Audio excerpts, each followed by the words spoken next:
Princess Castro at narito ang mga napapanahong balita.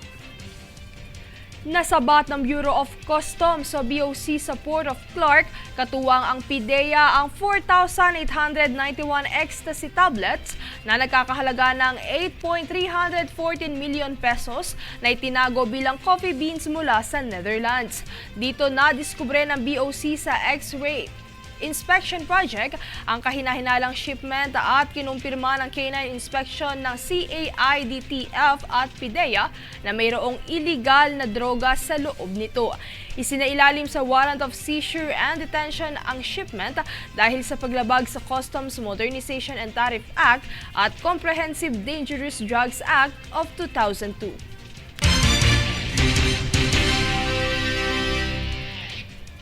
Atensyon para sa mga motorista. Magtataas na bukas ang singil sa NLEX Connector. Makibalita kay Danisa Lopez. Matapos aprubahan ng Toll Regulatory Board o TRB ang bago nitong presyo sa NLEX Connector, ay agad na inanunsyo ng NLEX ang taas singil sa toll nito na epektibo simula bukas. Sa dati nitong 86 na pisong singil sa mga sasakyan na napapabilang sa Class 1 ay nasa 119 na piso na ngayon. Samantala 299 na pisong singil naman para sa Class 2 na mga bus at truck na siyang 215 piso lamang noon. Habang 418 pisong singil naman ang para sa mga Class 3 na malalaking truck. Matatandaan na ang NLEX Connector ang nagpapabilis sa oras ng biyahe sa pagitan ng C3 sa Caloocan at Magsaysay Boulevard sa Maynila, kung saan ito rin ang unang expressway sa bansa na mayroong RFID at barrierless system. Danisa Lopez, nag-uulat para sa One Media Network. Samantala, nagsagawa ng inspeksyon ang Department of Transportation o DOTR sa itinatayong passenger terminal building, konstruksyon ng runway and safety area, runway 36 at sa lugar ng itinatayong runway extension project. Ito'y personal na pinuntahan ni na Transportation Secretary Jaime Bautista, DOTR Undersecretary for Aviation and Airports Attorney Roberto Lim, CAAP Deputy Director General for Administration Attorney Danjon Lucas at Director Joel Laguerta. Layo ng inspeksyon na tingnan ang progreso sa mga proyekto nito at tiyakin na ligtas para sa publiko ang modernisasyon pagdating sa transportasyon.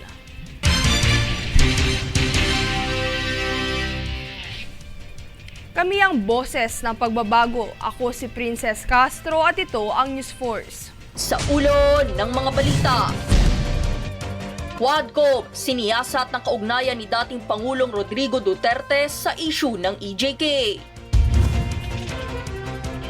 Mahigit 30 POGO workers na bigyan ng trabaho on the spot sa ginanap na special job fair ng DOLE. Senador Bato de la Rosa itinanggi ang kanyang pagkakasangkot sa umano'y pagdiin kay De Lima ukol sa droga. Ilang vape brands sa bansa, banda sa merkado. Pasig City Mayor Vico Soto binigyang linaw ang akusasyon ni Lau na panggigipit sa business permit. Philippine Junior, Senior Martial Artists at Athletes hakot medalya sa international meets. Patas at pantay na balita, komprehensibong ulat para sa pulso ng masa. Ito ang News Force.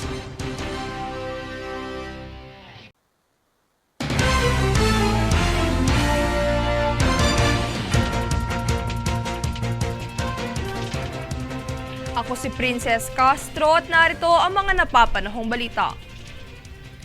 Sa pagdiriwang ng National Mental Health Week nitong kamakailan lang ay inilunsad ng Department of Health o DOH sa pangunguna ni Secretary Teodoro Herbosa at Quirino Memorial Medical Center o QMMC Medical Center Chief Dr. Evelyn Victoria Reside ang Psychiatry Ward and Complex sa QMMC at ang ika-36 na bagong Urgent Care Ambulatory Service Center o BUCAS Center.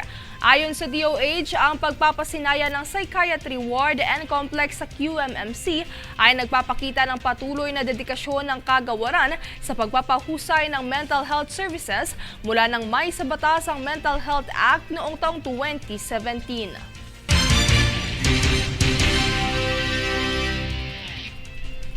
Sa nakaraang pagdalaw ng Philippine Statistics Authority sa Kongreso ay nagbahagi sila ng mga paraan upang mapaigting ang serbisyo sa pamamagitan ng digital platforms. Para sa detalye nito, tunghayan mula kay Jade Buhoy.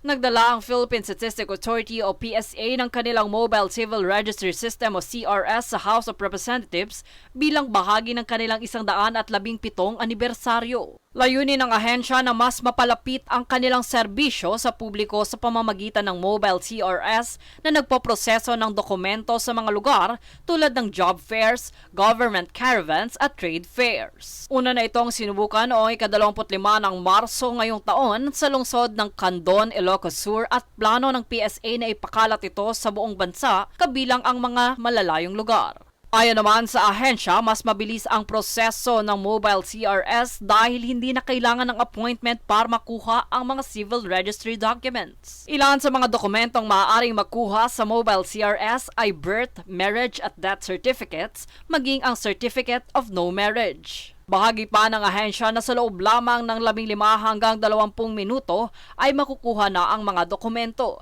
kaya maraming tao ang dumagsa upang ma-avail ito. Ipinaliwanag din ng PSA ang kahalagahan ng matatag na internet connection sa proseso dahil kailangan ipadala sa central office ang encoding bago ito ma-print.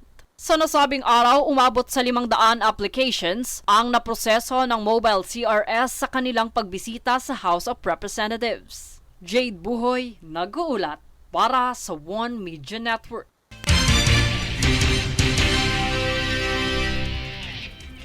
Umabot sa 200,000 deboto ng Reyna ng Santo Rosario, La Naval de Manila ang nakiisa sa kapistahan nitong linggo sa lungsod ng Quezon. Ang datos na ito ay mula sa Quezon City Police District kung saan nilibot ng mga deboto ang mga karatig barangay ng Santo Domingo Church sa kanilang isinagawang Grand Procession.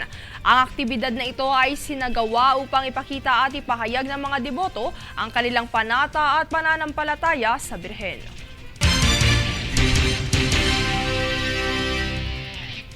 Kami ang boses ng pagbabago. Ako si Princess Castro at ito ang News Force. Sa ulo ng mga balita. Quadcom, siniyasat ng kaugnayan ni dating Pangulong Rodrigo Duterte sa issue ng EJK. Mahigit 30 POGO workers na bigyan ng trabaho on the spot sa ginanap na special job fair ng DOLE. Senador Bato de la Rosa itinanggi ang kanyang pagkakasangkot sa umano'y pagdiin kay De Lima ukol sa droga. Ilang vape brands sa bansa, banda sa merkado. Pasig City Mayor Vico Soto binigyang linaw ang akusasyon ni Lau na panggigipit sa business permit. Philippine Junior, Senior Martial Artists at Athletes hakot medalya sa international meets. Patas at pantay na balita, komprehensibong ulat para sa pulso ng masa. Ito ang News Force.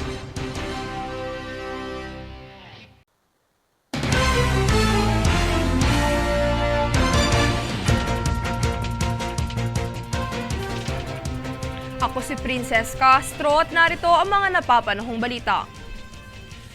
Formal nang inilabas ang kaso na isinampa laban sa ilang vape brands sa bansa dahil sa paglabag sa Section 4D ng Republic Act No. 11900 o ang Vaporized Nicotine and Non-Nicotine Products Regulation Act. Sa ilalim ng saligang batas na ito, kontrolado ang importasyon, distribusyon, gamit, komunikasyon, sale, packaging at manufacture ng mga vaporized nicotine at non-nicotine product, kabilang na ang mga produktong novel tobacco. Sino man ang lalabag sa batas na ito ay papatawan ng kaukulang multa at parusa kung saan nasa 2 milyong piso ang halaga para sa unang opensa, doble naman ito ang ikalawa at 5 milyong piso at kanselasyon ng business permit at lisensya naman para sa huling opensa.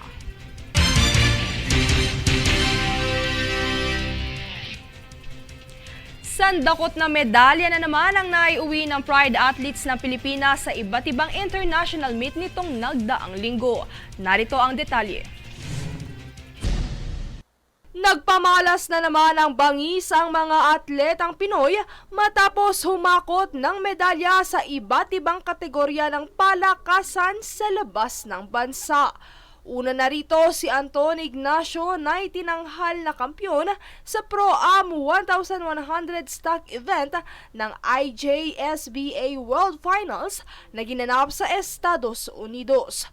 Kabilang naman sa mga humakot ng 8 ginto, 5 pilak at 4 na tansong medalya ay ang mga atletang lumaban sa 2024 Marianas Open International Championship sa Guam, USA para sa 17 kategorya ng men's adult.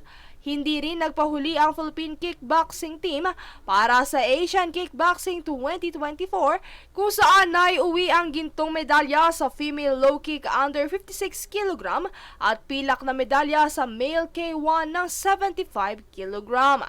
Nagdagdag din ng medalya ang team na lumahok sa Phnom Penh, Cambodia para sa Asian Kickboxing 2024 kung saan isa si Olympian boxer Hergy Bacyadan sa mga atletang umani sa 4 na ginto at 7 tansong medalya para sa Pilipinas. Bukod sa adult division ay nag-uwi rin ng 3 ginto, 1 pilak at 3 tansong medalya ang junior kickboxing team sa kaparehong kompetisyon. At para sa karagdagang sandakot na medalya, naiuwi naman ito ng junior at senior martial artist ng bansa para sa larangan ng Jiu-Jitsu sa Marianas Open International Championship sa Guam. Mula sa female at males division ay humakot ng 5 ginto, 2 pilak at 1 tansong medalya ang koponan. Dagdag pa rito ang 3 gintong medalya na nakamit ng female team para sa mga kategoryang Gray Junior Teen Feather, Yellow Teen Light Feather at Gray Pre-Teen Medium Heavy. Sa dibisyon naman ng women at men ay multiple podium din ang dinomina ng martial artist na nakapag-uwi ng 7 ginto, 2 pilak at 3 tansong medalya. Dahil dito, lubos naman ang pagpapasalamat at galak ng Philippine Sports Commission sa karangalang hatid ng mga pambansang manlalaro sa larangan ng palakasan. Princess Castro nag-uulat para sa One Media Network.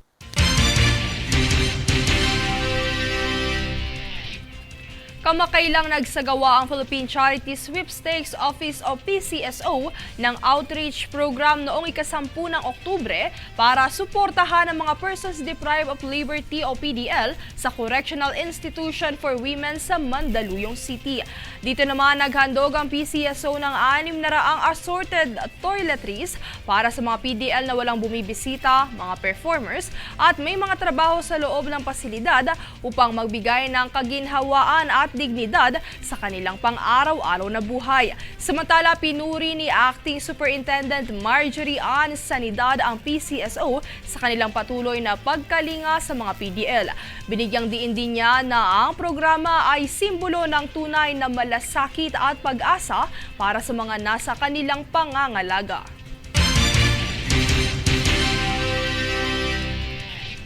Kami ang boses ng pagbabago. Ako si Princess Castro at ito ang News Force. Sa ulo ng mga balita.